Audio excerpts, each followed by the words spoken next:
Sahabat Qurani Marum yang terkasih, renungan kita pada hari Jumat tanggal 26 Juni 2020 akan disampaikan oleh Diakon Yosef Grifinus Apodentus, calon imam diocesan Kuskupan Palangkaraya. Saudara-saudariku, para sahabat Qurani Marum yang terkasih, berjumpa lagi dalam renungan harian di hari ini Jumat 26 Juni 2020. Semoga Anda semua dalam keadaan sehat dan dalam lindungan Tuhan. Bacaan Injil yang akan kita renungkan pada hari ini diambil dari Injil Matius bab 8 ayat 1 sampai 4. Kita awali permenungan kita dengan tanda kemenangan Kristus dalam nama Bapa dan Putra dan Roh Kudus. Amin. Tuhan bersamamu dan bersama rohmu. Inilah Injil Yesus Kristus menurut Matius, dimuliakanlah Tuhan.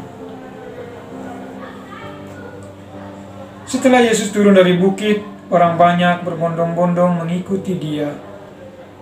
Maka datanglah seorang yang sakit kusta kepadanya, lalu sujud menyembah dia dan berkata, "Tuan, jika Tuan mau, Tuan dapat mentahirkan aku." Lalu Yesus mengulurkan tangannya dan menjamah orang itu dan berkata, "Aku mau, jadilah engkau tahir." Seketika itu juga tahirlah orang itu dari kustanya.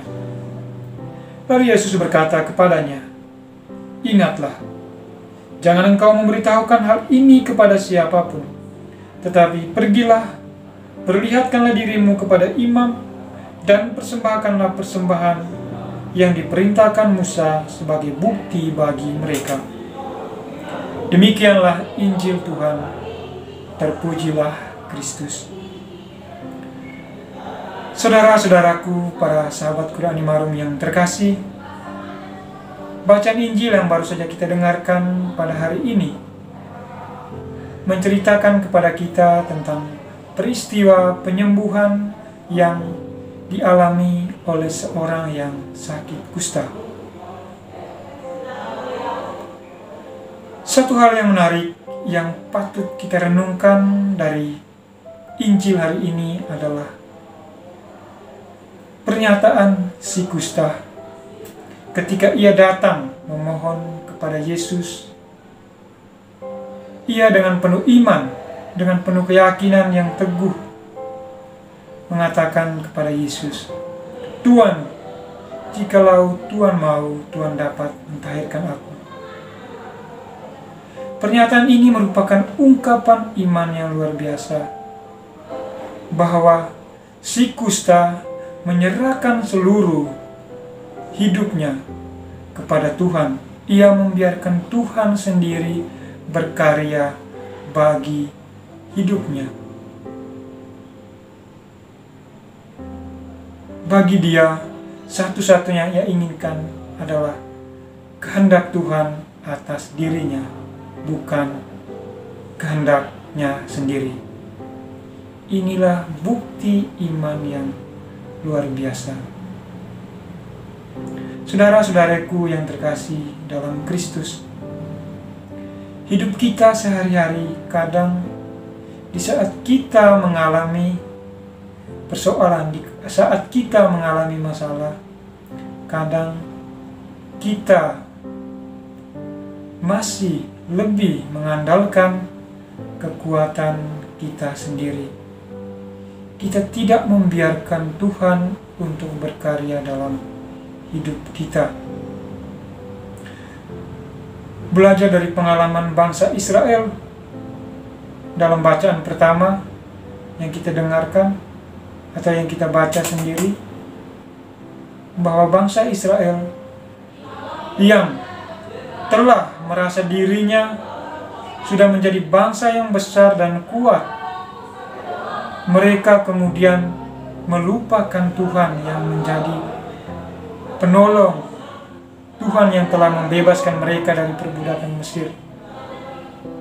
Dan apa yang terjadi di saat mereka melupakan Tuhan, di saat itu pula lah mereka kemudian mengalami berbagai tantangan. Salah satunya yang paling menyakitkan mereka adalah mereka kemudian dibawa ke tempat pembuangan. Saudara-saudara yang terkasih dalam Kristus, pesan yang bisa kita renungkan dari bacaan Injil yang kita dengarkan hari ini adalah bahwa Tuhan satu-satunya yang menjadi pegangan kita di saat kita merasa paling kuat atau di saat kita merasa paling lemah. Di saat itulah hendaknya kita senantiasa mengandalkan Tuhan yang menjadi sumber kekuatan dan sumber penyelamatan kita. Maka saudara-saudaraku yang terkasih, hendaklah kita senantiasa berpegang teguh pada iman kita. Biarlah Tuhan yang berkarya, biarlah Tuhan yang menyatakan kehendaknya bagi hidup kita. Seperti orang kusta dalam bacaan Injil pada hari ini, ia membiarkan Tuhan yang berkarya atas hidupnya.